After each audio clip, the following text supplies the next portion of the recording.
আরে মেম্বার সাহেব যদি ইসলামের বিরুদ্ধে যায়, দ্বীনের বিরুদ্ধে যায়, ঘৃণা করব কার জন্য? চেয়ারম্যান সাহেবকে ঘৃণা করব যদি ইসলামের বিরুদ্ধে যায়, কার জন্য? আরে আমার ভাইকে যদি ইসলামের বিরুদ্ধে যায়, ঘৃণা করতে হবে কার জন্য? জোরে বলেন না। এমপি সাহেব, মেয়র সাহেব যদি ইসলামের বিরুদ্ধে যায়, ঘৃণা করব কার জন্য? আর এমপি, মন্ত্রী, প্রধানমন্ত্রী, গোটা পৃথিবীর মালিক, গোটা পৃথিবীর ক্ষমতাধররাও যদি ইসলামের বিরুদ্ধে যায়, আল্লাহর বিরুদ্ধে যায়, ঘৃণা করব কার জন্য? আমাদের ভালোবাসা হবে কার জন্য? আরে আমার আল্লাহ তো বলে দিয়েছেন, কুল ইন্না সালাতি ওয়া নুসুকি ওয়া মাহইয়ায়া ওয়া মামাতি লিল্লাহি রাব্বিল আলামিন। আচ্ছা, ওই যে এখানে এরা কারা? এই যে কিসের উপরে দাঁড়াইছে এগুলো? বালুর ট্রাক, বালুর টাল। পইরা আবার ব্যথা পাবে না তো? আহা, কি অবস্থা! কেউ পইরা ব্যথা পায়েন না, কিন্তু ধাক্কা ধাক্কি করিয়েন না। আবার এই যে বয়ানের জোসে তাকবীর দিতে গিয়ে সব একসাথে পড়িয়েন না। বয়ান আস্তে আস্তে আস্তে, বয়ানের জোসে তাকবীর দিতে গিয়ে এরা কিন্তু আমার মনে হচ্ছে অনেক উঁচুতে আছে। যদি কোনোভাবে একজন উপার্জনের পরে হাত পা কিন্তু ভাঙতে পারে। ইয়া আইয়ুহাল্লাযীনা আমানু মান ইয়ারতাদ্দা মিনকুম আন দীনিহি ফাসাউফা ইয়াতিল্লাহু বিকওমিন ইউহিব্বুহুম ওয়া ইউহিব্বুনাহু আদিল্লাতিন আলাল মুমিনিন আইজ্জাতিন আলাল কাফিরিন ইউজাহিদুনা ফি সাবিলিল্লাহ ওয়া লা ইয়াখাফুনা লাওমাতা লাইম। ও প্রিয় হাজিরিন, কিশোরগঞ্জের মুসলমান, কঠিয়াদির মুসলমান ভাই, প্রিয় ভাইরা আমার, বন্ধুগণ, সুস্পষ্টভাবে আল্লাহ রাব্বুল আলামিন কোরআনে কারীমের এই আয়াতে কারিমার মধ্যে মুমিনের কয়েকটা সিফাত বর্ণনা করেছেন। কাদের সিফাত? মুমিনের কয়েকটা সিফাত বর্ণনা করতে গিয়ে আল্লাহ রাব্বুল আলামিন জানিয়ে দিয়েছেন, ইয়া আইয়ুহাল্লাযীনা আমানু মান ইয়ারতাদ্দা মিনকুম আন দীনিহি, হে ঈমানদাররা, যদি তোমরা এই দিন থেকে মুখ ফিরিয়ে নাও, মুখ ফিরিয়ে নিয়ে যদি তোমরা মুরতাদ হয়ে যাও, দিনকে ছেড়ে দাও, দিন পরিত্যাগ করো, তবে জেনে রাখো আমি আল্লাহ কারো মুখাপেক্ষী নই।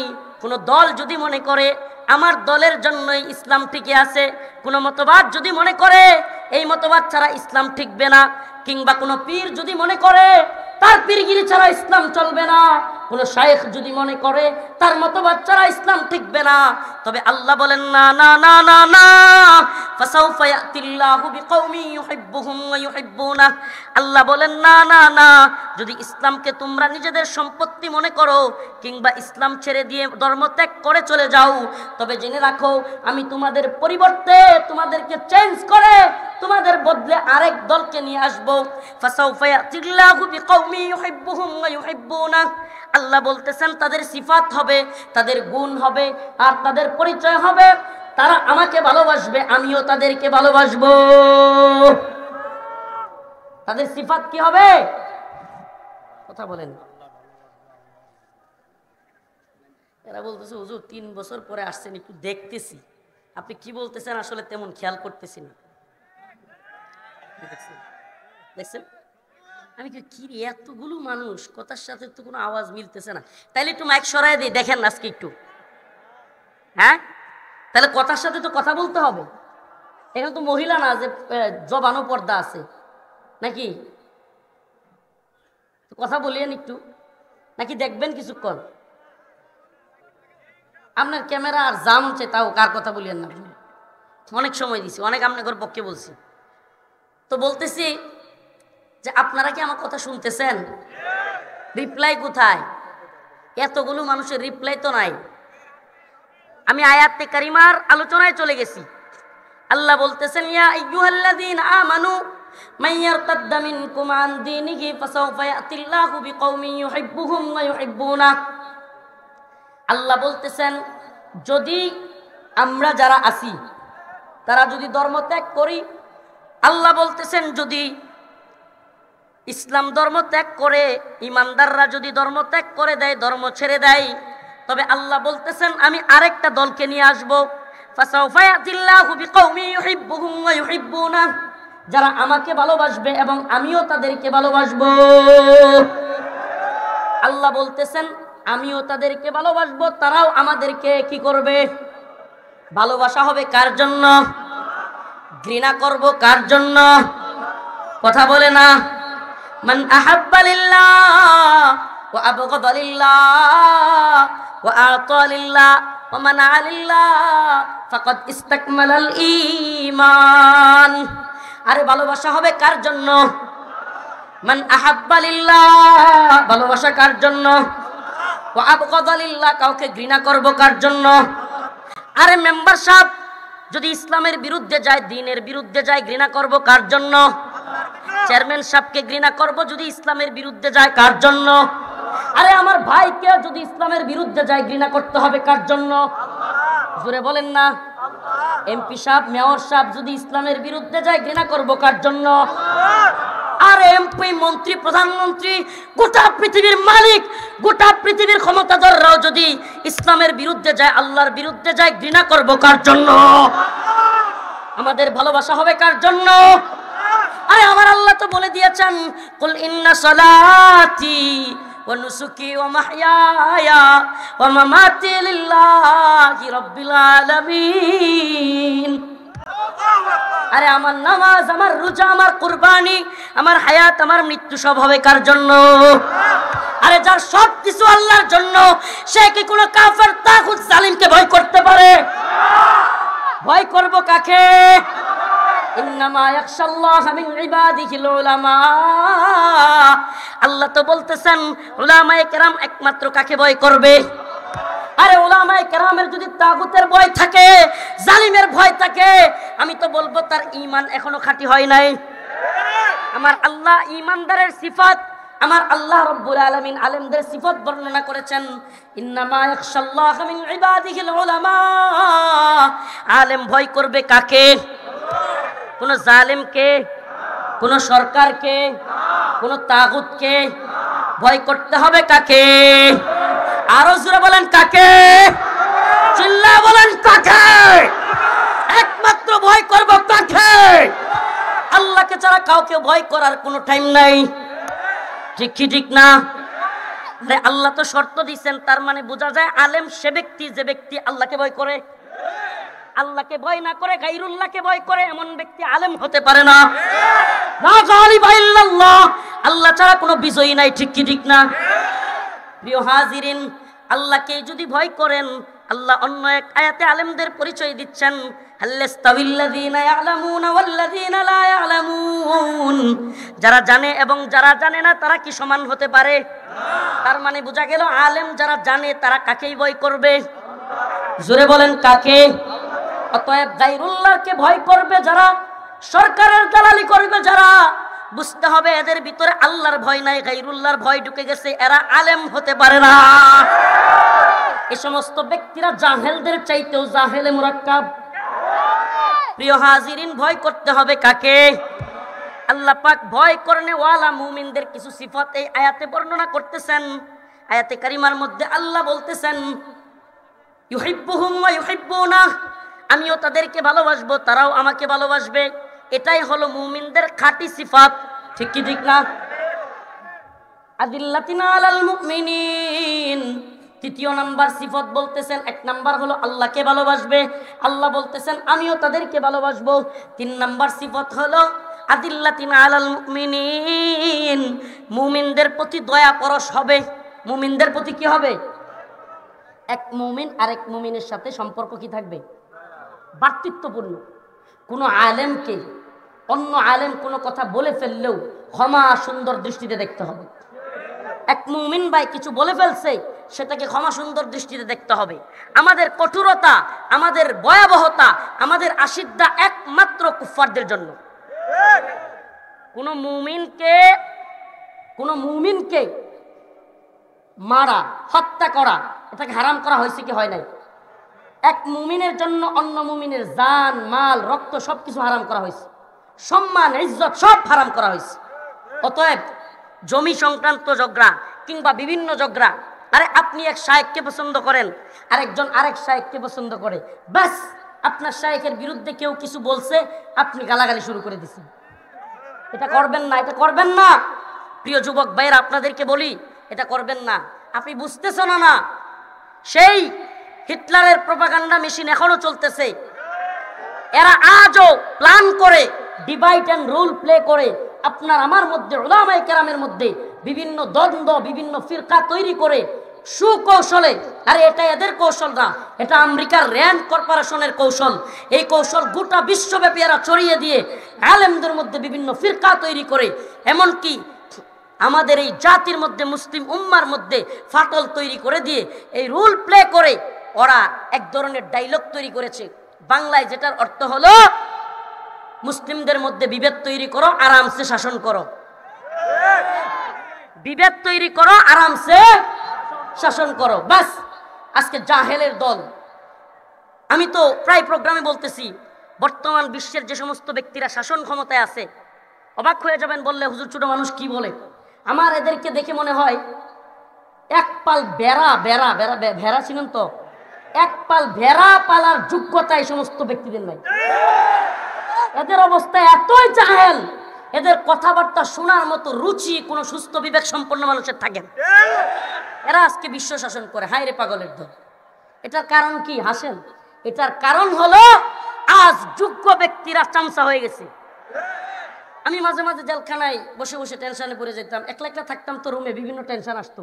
দীর্ঘদিন থাকলে যা হয় রুমে, আইরি এত আলেম, এত হাফেজ, এত শাইখুল হাদিস, এত জজ ব্যারিস্টার, এত এত যোগ্য মানুষ, বিসিএস ক্যাডার, পাগলের দল কেমনে শাসন করে আমার মাথায় ধরতো না। এইগুলো না, শুধু এখন যারা শাসন করতেছে এরা না, যারা থাকে বা যারা ছিল সব তো কয়রা কথা বলেন। অবস্থা কি? এরা বিবেকবান? প্রিয় হাজিরিন, আমি চিন্তা করে পাইতাম না, পরে চিন্তা করে দেখলাম, নিজেই মনে মনে একটা উত্তর পাইছি। উত্তরটা বলবো?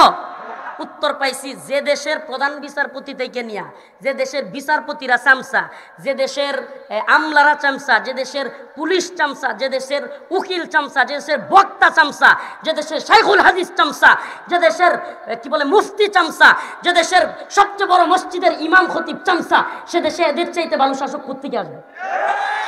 কে আজীব অবস্থা। এদেশে কি উমর রাদিয়াল্লাহু মতো শাসক আসবে না? সত্য চামচা। এক একটা কওমি জননী, এক একটা এখনই জান্নাতে পাঠায় দিচ্ছে। শুনেন, যে দেশে সব চামচায় ভরে গেছে, এদেশে কি উমর রাদিয়াল্লাহু আসবে শাসন করতে? আগে বুঝেন, আল্লাহ পাক সেই জাতিকে পরিবর্তন করে না যারা আগে নিজেরা পরিবর্তন হয়। খুব ভালোভাবে বুঝবেন এই কথা, কোরআনে আসছে, আমার মুখের কথা না।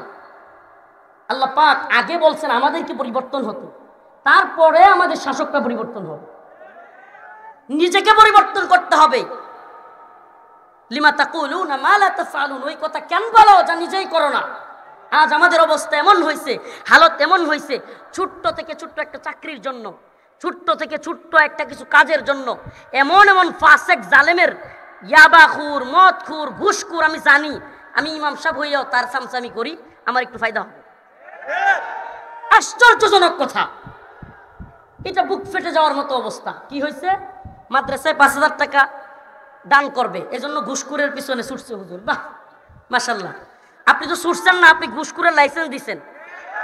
আমি এই জন্য আমার প্রোগ্রাম যারা নিবেন বা নিয়েছেন তাদের জানায়া দেই, চিহ্নিত কোনো ঘুষখুর সুদখুরের কাছ থেকে টাকা নিয়ে আমার হাদিয়া দিবেন না। মাহফিলের হাদিয়ার আমার দরকার নাই। কথা বুঝেন, ভালো করে বুঝেন বাবা। দিনটাকে আমরা এখন হাসির পাত্র বানাইছি, দিন বুঝি না। দিনই গায়রত আমাদের মধ্যে নাই, হারায় গেছে আমাদের মধ্যে। আজকে ঘুষখুর চেয়ারের উপর এভাবে পা তুলে আলেমুল আমাদের সামনে বসে থাকে, আমাদের সামনে তো পারে না। সমস্যাটা কোথায়? সমস্যাটা আমরা তৈরি করছি, একদিনে হয় নাই। আমাদের গায়রত হারায় গেছে, আমাদের গায়রত নাই। আজ উলামায়ে কেরামের এই সম্মানহানি কিংবা ইসলামিস্টদের এই সম্মানহানির পিছনে বড় ভূমিকা আমাদের নিজেদেরই। বেয়াদবি মাফ করবেন, বেয়াদবি মাফ করবেন, দয়া করে কেউ কষ্ট নেবেন না। কথাগুলো অনেক কষ্ট নিয়া, দরদ নিয়ে কথাগুলো বলতেছি, দরদ নিয়া, বুক ফাটা আর্তনাদ আমাদের। আজ আমাদের মাদ্রাসাগুলো আগের মতোই চলতো, আগের মতোই গায়রত নিয়ে চলতে পারতো, কিন্তু সমস্যাটা কোথায়? সমস্যাটা আমরা তৈরি করছি। প্রিয় হাজিরিন, বিশ্বাস করেন, আমি নিজে দেখছি আমার রিমান্ডের সময় কিংবা বিভিন্ন সময়ে আমাদেরকে এরা যে মুহাব্বত, যে সম্মান দেখাইছে, অন্যান্য অনেক চাটুকার যেগুলো, এগুলো দেখায় নাই। এত চাটুকারিতা যেগুলো করে এগুলো দেখায় নাই। আসলে কি জানেন, যারা বিরুদ্ধে থাকে এরাও গায়রতওয়ালা মানুষকে পছন্দ করে। যারা বিরুদ্ধে থাকে তারাও চামচামি পছন্দ করে না, চামচামি দেখতে পারে না। আর চামচামি একটা না একটা পর্যায়ে খারাপ লাগবেই।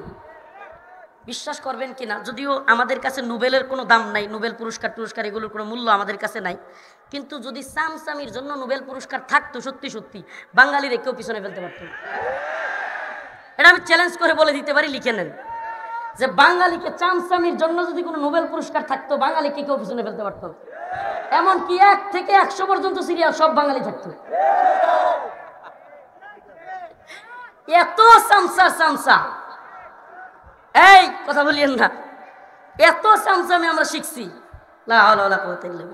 আমি আমার আশপাশে যেগুলো থাকে এগুলোরে বলে দিছি, জি হুজুর করলেই খেদায় দিই, যেটা আমার খালি জি হুজুর করবে। আমি এদেরকে ওপেন লাইসেন্স দিছি, আমার কোনো ভুল হইলে সমালোচনা করবেন, ওপেন লাইসেন্স দিছি। যে আমাকে আগে তুমি বলতো এখন আপনি বলে এরা আমি সরাই দিই। সত্যি আমাকে যে আগে তুমি বলতো বড়, এখন আপনি বললে আমার রাগ উঠে। কেন আপনি এটা বলবেন? এটা তো চামচামি শুরু করছেন। প্রিয় হাজিরিন, এই চামচামিগুলো দূর করতে হবে। আমাদেরকে আগে পরিবর্তন হতে হবে, তবেই এই উম্মার পরিবর্তন আসবে। তবে একটা সুসংবাদ দিয়ে যাই, শুধু সুসংবাদ বলার জন্য বলা না, আলামত বলতেছে আগামী দিনের এই ভূখণ্ড ইসলামের ভূখণ্ড। আলামত বলতেছে এই ভূখণ্ডে আবারও ইসলামী শাসন আসবে। সুলতান সালাত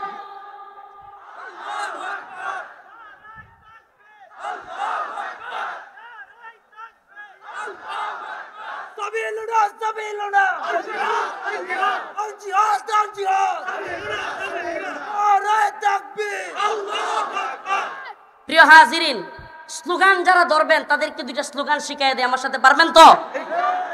স্লোগান হবে, পারবেন তো? আমি বলবো হয়তো শরীয়ত, আপনারা বলবেন নয়তো শাহাদাত। পারবেন তো? হয়তো শরীয়ত, হয়তো শরীয়ত। আমি বলবো ইম্মা শরিয়া, যারা আরবি পারেন তারা বলবেন ইম্মা শরিয়া, আমি বলবো আপনারা বলবেন ওয়া ইম্মা শাহাদা। পারবেন তো? আরবি যারা পারবেন তো? ইম্মা শরিয়া, ইম্মা শরিয়া, ইম্মা শরিয়া, হয়তো শরীয়ত, হয়তো শরীয়ত, হয়তো শরীয়ত। আমি বলবো ইয়া আকসা, আপনারা বলবেন লাব্বাইক, অথবা আমি বলবো লাব্বাইক, আপনারা বলবেন ইয়া আকসা। পারবেন তো? লাব্বাইক, লাব্বাইক, ইয়া আকসা, ইয়া আকসা। স্লোগান এগুলো হবে আমাদের। বাতিলদের অন্তরে, তাগুতদের অন্তরে, ইহুদিবাদী জায়নিস্ট ইসরায়েলের অন্তরে, আমেরিকানদের অন্তরে, পশ্চিমের অন্তরে কাঁপন ধরিয়ে দিতে হবে। ঠিক কি ঠিক না?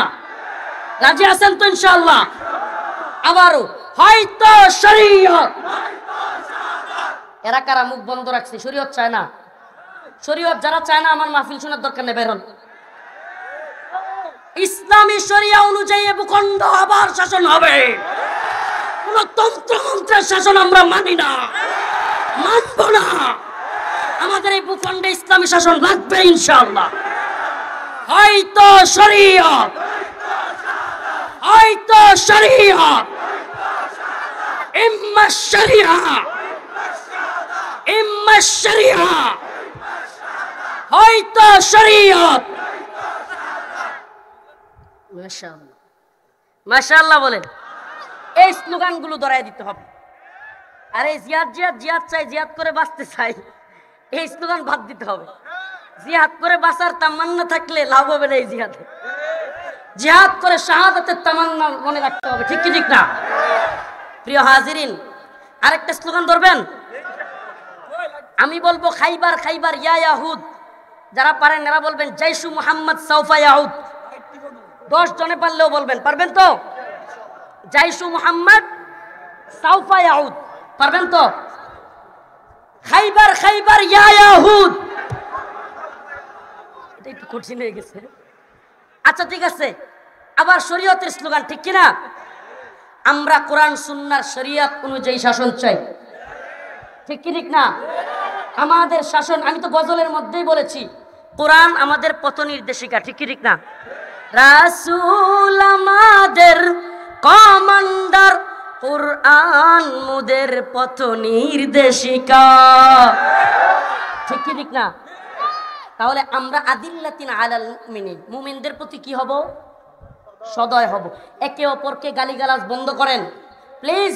আপনি বুঝতেছেন না, ডিভাইড রুল প্লে করে আমার আপনার মধ্যে ফাটল তৈরি করে ওরা আমাদেরকে শাসন করতে চায়। এ সমস্ত জাহেলগুলো, এ সমস্ত মূর্খগুলো আজকে আমাদেরকে এরকমভাবে জ্ঞানী বিচক্ষণ ব্যক্তিদেরকে তর্কে লাগাইয়া দিছে, লাগাইয়া দিয়া আমাদেরকে এমনভাবে লাগাইয়া দিছে, বলতেছে যে বিভেদ তৈরি করো, আরামসে শাসন করো। অর্থাৎ আমরা মারামারি করি, তারা আরামসে শাসন করবে। আমি এজন্য বলি, কে কওমি, কে আলিয়া, কে সুন্নি, কে ওহাবি, এইসব দেখবার টাইম নাই। ও প্রিয় ভাই, হাতে হাত মিলাও, এক হও। তুমিও মুসলমান, আমিও মুসলমান। তোমার নবী এক, আমার নবী এক। তোমার আল্লাহ এক, আমার আল্লাহ এক। তোমার কোরআন এক, আমার কোরআন এক। ভেদাভেদ বাদ দাও, আমরা মুসলমান। ইসলামী শরিয়া অনুযায়ী রাষ্ট্র ব্যবস্থা কায়েম হবে ইনশাআল্লাহ। দলাদলি বাদ দেন, এই সমস্ত তথাকথিত রাজনীতি ফাজনীতি মন থেকে জাইরা ফেলে দেন, একবারে মুছে ফেলেন।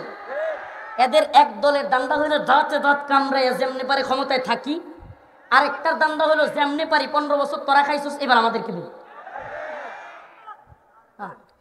তাই না? নাকি গণ কি বিরোধী দল কি নারাজ নাকি? বাস্তবতা এটাই।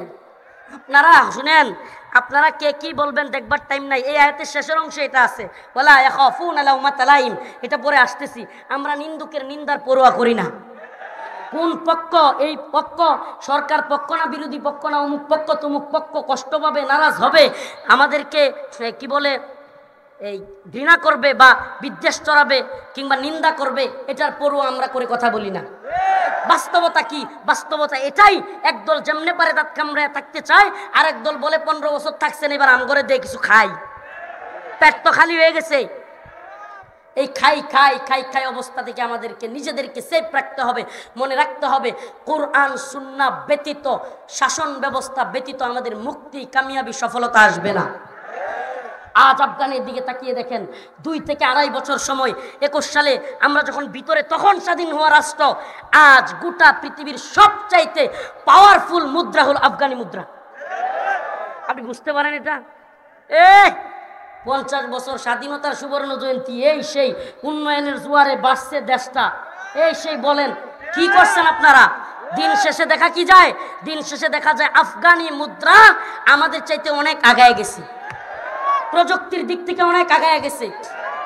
আর দুর্নীতির বিরুদ্ধে জিরো টলারেন্স, হাস্যকর কথাবার্তা। শুনেন, আপনাদেরকে একটা তথ্য দিই, আপনারা জানেন অনেকেই, তারপরেও বলি। মানি লন্ডারিং আইন বাংলাদেশে ছিল কি ছিল না? এই আইনের কাজ কি? এই আইন হলো যারা টাকা পয়সা বিদেশে পাচার করবে, দেশের টাকা, তাদেরকে গ্রেফতার করত, তাদেরকে জরিমানা করত, তাদেরকে বিভিন্ন মেয়াদে সাজা দিত।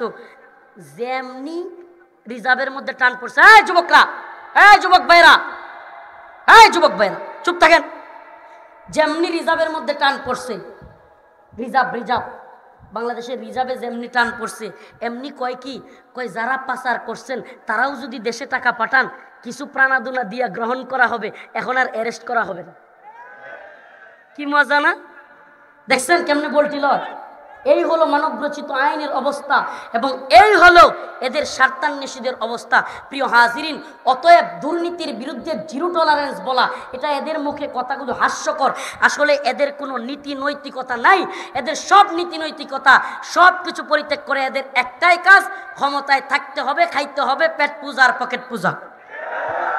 অতএব আমাদেরকে এগুলো থেকে সাবধান থাকতে হবে। প্রিয় ভাই দেখেন, আল্লাহ রসুল বলেছেন, মুমিন এক গর্তে 2 বার পা দেয় না। কি করে না? আপনাকে আমি আজকে এদের বিরুদ্ধে লেলায় দিয়া বলবো, আজকে নামায় পেলেন, কালকে নামায় গিয়া মাথা ঠুকাবেন, হ্যাঁ কি করলাম, কারে আনলাম। ঠিকই ঠিক না? কালকে দেয়া লাগিয়ে মাথা ঠুকাবেন, হ্যাঁ কারে আনলাম, এটা তো আরো খারাপ। আমাদের অবস্থা কি জানেন? আমাদের অবস্থা হলো, আমরা একটা গাছে আসি, গাছটা মোটামুটি ভাঙাচুরা, বুঝেন তো? রাষ্ট্রের অবস্থা তো ভাঙাচুরা, বুঝেন? রাষ্ট্রের স্বাধীনতা, সার্বভৌমত্ব সবকিছু ভাঙাচুরা অবস্থা, অর্থনীতি ভাঙাচুরা অবস্থা, সবকিছু ভাঙাচুরা অবস্থা। আমরা এমন এক গাছে আছি যেটা ভাঙাচুরা অবস্থা, অর্ধেক ফাইটা বুইটে গেছে। এখন এই গাছে বসে আছি, গাছের নিচে হইল বাঘ, গাছের নিচে কি, আবার গাছের উপরে মাথার উপরে হলো সাপ। এখন সাপ থেকে বাঁচার জন্য নিচে লাফ দিমু, বাঘের পেটে যাবো, ঠিক কি ঠিক না? এখন আমাদের উপায় কি? আমাদের উপায় হলো আল্লাহর দিকে, আল্লাহর দিকে মুখ ফিরানো, ফাফিরু ইলাল্লাহ, আল্লাহর দিকে ফিরে আসা, ঠিক কি ঠিক না? এজন্য আল্লাহকে ভয় করে দিন প্রতিষ্ঠার সংগ্রামে নিজেকে নিয়োজিত রাখার চেষ্টা করবো তো ইনশাআল্লাহ। ডিভাইডে যাব না, মুমিন এক মুমিন আরেক মুমিনকে। যুবকরা একটু হাত তুলেন। যুবক ভাইয়েরা, আপনারা আজকে শপথ করেন কোন হুজুরের পক্ষ নিয়ে অন্য হুজুরকে গালি দিবেন না, ঠিক আছে তো ইনশাআল্লাহ? কোন শায়েখের পক্ষ নিয়ে অন্য শায়েখকে কমেন্টে গালিগালাজ, পুষ্টে গালিগালাজ করবেন না। রাজি আছেন তো? আমাকে যারা মুহাব্বত করেন ভাই, বিশ্বাস করবেন কিনা আবুল হোসেন ভাই, সুবহানাল্লাহ, আমি আসলেই ছোট্ট মানুষ, এত ভালোবাসা পাচ্ছি যেগুলো বর্ণনা করার মতো না। মাঝে মাঝে বলে ফেলি যে ফটকা ফটাইলে অনেকেই থাকবেন না, কষ্ট নিয়েন না, কষ্ট নিয়েন না। বাস্তবতা, হাকিকত, এই 13-14 দিনে, 15 দিনে, 20 দিনে যা বুঝতেছি, সুবহানাল্লাহ, কারারক্ষী থেকে নিয়ে জেলখানার কারারক্ষী, ট্রেনে যে নিরাপত্তার দায়িত্বে থাকে এরা, এমনকি পুলিশ, এমনকি সাধারণ ডাক্তার, উকিল, ম্যাজিস্ট্রেট বা বিভিন্ন ধরনের যেই সাক্ষাৎ হয়, এত মুহাব্বত দেখা কল্পনাও করা যায় না। প্রত্যেকের একটাই কথা, হুজুর আপনার জন্য কি পরিমাণ যে দোয়া করছি, রোজাও রাখছি, বলে হুজুর নফল রোজা রাখছি আপনার জন্য। এর চাইতে ভালোবাসা আর কি পাওয়া যায় বলেন? এমন অনেক মা যারা আমাকে মাঝে মাঝে ফোন দিয়ে চিল্লানো শুরু করে, কান্না শুরু করে, বাবা তুমি ভালো আছো বাবা? আমি তো একটু মহিলাদের সাথে তেমন কথা বলতে আমি একটু ইতস্তত বোধ করি, কিন্তু মার কণ্ঠ, মায়ের মতো কণ্ঠ, বয়স্ক কণ্ঠ, চিল্লায় কান্না শুরু করে, আমি তোমার জন্য বাবা রোজা রাখছি, চিনি না, জানি না। এই যে একটা ভালোবাসা, এই যে একটা মুহাব্বত, সবচাইতে যেটা আশ্চর্যের বিষয়, বিশ্বাস করবেন কিনা, আল্লাহ সুবহানাল্লাহ, ছোট্ট ছোট্ট কওমি মাদ্রাসার পোলাপান যেগুলো আছে না, 10 বছর 12 বছর বা 9 বছর, এগুলো এরা যে আমাকে মুহাব্বত করে, এটা কল্পনারও বাইরে। যেই মাদ্রাসায় যায়, আইরে বাবারে, আজকে ট্রেনে কি হয়েছে জানেন? বিজয় এক্সপ্রেস দিয়ে আসছি, ওখানে জামিয়া রশিদিয়া ফেনীর পোলাপান উঠছে কয়েকটা বগিতে, মাদ্রাসা ছুটি হয়েছে, সব পোলাপান আমি যে কেবিনে ছিলাম ওইটার সামনে গিয়ে হাজির। হ্যাঁ রে, পুরা এলাকা ব্লক হয়ে গেছে, কেবিনের সামনের এলাকা পুরাটা ব্লক। তারা একটু মুসাফা করবে, দোয়া চায়, দোয়া চায়। প্রিয় হাজিরিন, যেখানে যাই শত শত জেলখানার কারারক্ষী, হুজুর আপনাকে অনেক মুহাব্বত করি, হুজুর আমরা তো চাকরির কারণে কিছু করতে পারি না। আমি এই জন্য বলতেছিলাম, দিন বিজয়ের আগের আলামত হলো আল্লাহ পাক উম্মার শ্রেষ্ঠ সন্তান উলামায়ে কেরামের প্রতি আওয়ামদের ভালোবাসা তৈরি করে দেন, এবং উলামায়ে কেরামের মধ্যেও কিংবা জেনারেলদের মধ্যেও আল্লাহ পাক দিন প্রতিষ্ঠার জজবা তৈরি করে দেন। আমাদের পায়ে এক ধরনের বেরি ছিল, বেরি বেরি বেরি বুঝেন? আমাকে তো কোর্টে তোলার সময় দেখছিলেন না, বিশাল লম্বা, মনে হইতেছে কোরবানির গরু নিয়ে যাচ্ছে, ঠিক ঠিক না? এই বিশাল বেরি পড়ায়া, তারপরে হাতে রশি টসি লাগাইয়া, টাইনা টুইনে হেলমেট একটা লাগাইছে, আমি কিছু দেখি না, এমন অবস্থা, বুঝছেন? এরপরে লাগাইছে একটা এক বড় কোট, কি বলে পুলিশের যে নিরাপত্তা কোট, এটা এত বড় যে আমার পা পর্যন্ত যুব্ব হয়ে গেছে আমার। এখন আমি তো কিছুই দেখি না, এমনি চলতেছি। তো এই যে বেরি দেখছেন আপনারা, এটা আসল বেরি না, বরং কুফফার বিশ্ব আমাদেরকে, মুসলমানদেরকে মানসিক বেরি পড়াইছে। আলহামদুলিল্লাহ সুম্মা আলহামদুলিল্লাহ, এই মানসিক বেরি খুলে দিছে হামাসের, ফিলিস্তিনের মুজাহিদরা। এরা গোটা পৃথিবীকে দেখায়া দিছে, মুসলিমরা চাইলে, মুসলিমদের ছোট্ট কোন দল যদি, যুবকরা যদি হিম্মত নিয়ে দাঁড়ায় যায়, গোটা বিশ্বের সমস্ত পরাশক্তিকে, আয়রন ডোমকে, বিমান কামানকে মোকাবেলা করে বিজয় ছিনিয়ে আনতে পারে। লা গালিবা ইল্লাল্লাহ, আল্লাহ ছাড়া কোনো বিজয়ী, আল্লাহ ঘোষণাই দিয়েছেন, কাম মিন ফিয়াতিন কালিলাতিন গালাবাত ফিয়াতান কাসীরাতান বিইذনিল্লাহ। ছোট্ট দলও যদি আল্লাহর রাস্তে, আল্লাহর দিকে তাওয়াজ্জু হয়ে, আল্লাহর দিকে বিশ্বাস রেখে দাঁড়ায়া যায়, বড় বড় দলের বিরুদ্ধে আল্লাহ ছোট্ট দলকেও বিজয়ী করবেন। প্রিয় হাজিরিন, এবার আসেন আইজ্জাতিন আলাল কাফিরিন। আমাদেরকে আল্লাহ তাআলা সিফাত বর্ণনা করতেছেন যে এমন একটা কওম যারা আমাকে মুহাব্বত করবে। 1 নম্বর সিফত, আমি তাদেরকে মুহাব্বত করব। 2 নম্বর, 3 নম্বর, তারা মুমিনদের প্রতি দয়াবান হবে, দয়াপরশ হবে। 4 নম্বর, আইজ্জাতিন আলাল কাফিরিন, কাফেরদের প্রতি তারা কঠোর হবে। কাফেরদের প্রতি আমাদেরকে কি হতে হবে? কেন? আজকে কয়েকজন যুক্তি দেয়, অল্প কথায় আমি আলোচনা শেষ করে দিচ্ছি। কাফেরদের প্রতি কেউ কেউ যুক্তি দেয় যে হুজুর আপনারা বুঝেন না, আপনারা ধর্মান্ধ, আপনারা মৌলবাদী, আপনারা আপনাদের চিন্তা চেতনা এই সীমিত করছেন। আসলে মুসলমান চিন্তা না করে যদি মানুষ চিন্তা করতেন তাহলে পাইতেন 700 কোটি, মুসলমান চিন্তা করে পাচ্ছেন 150 কোটি। আমি বলতে চাই, হে বুদ্ধিজীবী, তুমি আমাকে বলো কোনো একটা দল বা কোনো ব্যক্তি জাহান্নামে যেতে চায়, আগুনে যেতে চায়, আমি কি তাকে আগুনে যেতে জাপ দিতে দিব? এটা কি বিবেকবানের কাজ হবে? তাহলে মুমিনের বিশ্বাস কি? মুমিনের বিশ্বাস হলো যারা কাফের তারা যাবে কোথায়? অতএব আমরা কাফেরদেরকে জাহান্নামের পথ থেকে বাঁচিয়ে জান্নাতের পথের দিকে দাওয়াত দেই, এটাই হলো সবচাইতে বড় উদারতা। ঠিক কি ঠিক না? এরপরে আল্লাহ বলছেন ইউজাহিদুনা ফি সাবিলিল্লাহ, তারা আল্লাহর রাস্তায় জিহাদ করে। দিন প্রতিষ্ঠার জন্য প্রয়োজনে আল্লাহর রাস্তায় জিহাদ করতে হবে, আল্লাহর রাস্তায় নিজেকে শহীদ করে দিতে হবে। ওয়ালা ইয়াখাফুনা লাউমাতা লাইম, কোনো নিন্দুকের নিন্দার পরোয়া করা যাবে। আল্লাহ পাক আমাদের সকলকে দ্বীনের পক্ষে কাজ করার এবং সর্বোচ্চভাবে দ্বীনকে বিজয়ী করার জন্য শাহাদাতের তামান্না নিয়ে এগিয়ে চলার তৌফিক দান করুন। আরো জোরে বলেন আমিন। ওয়া আখিরু দাওয়ানা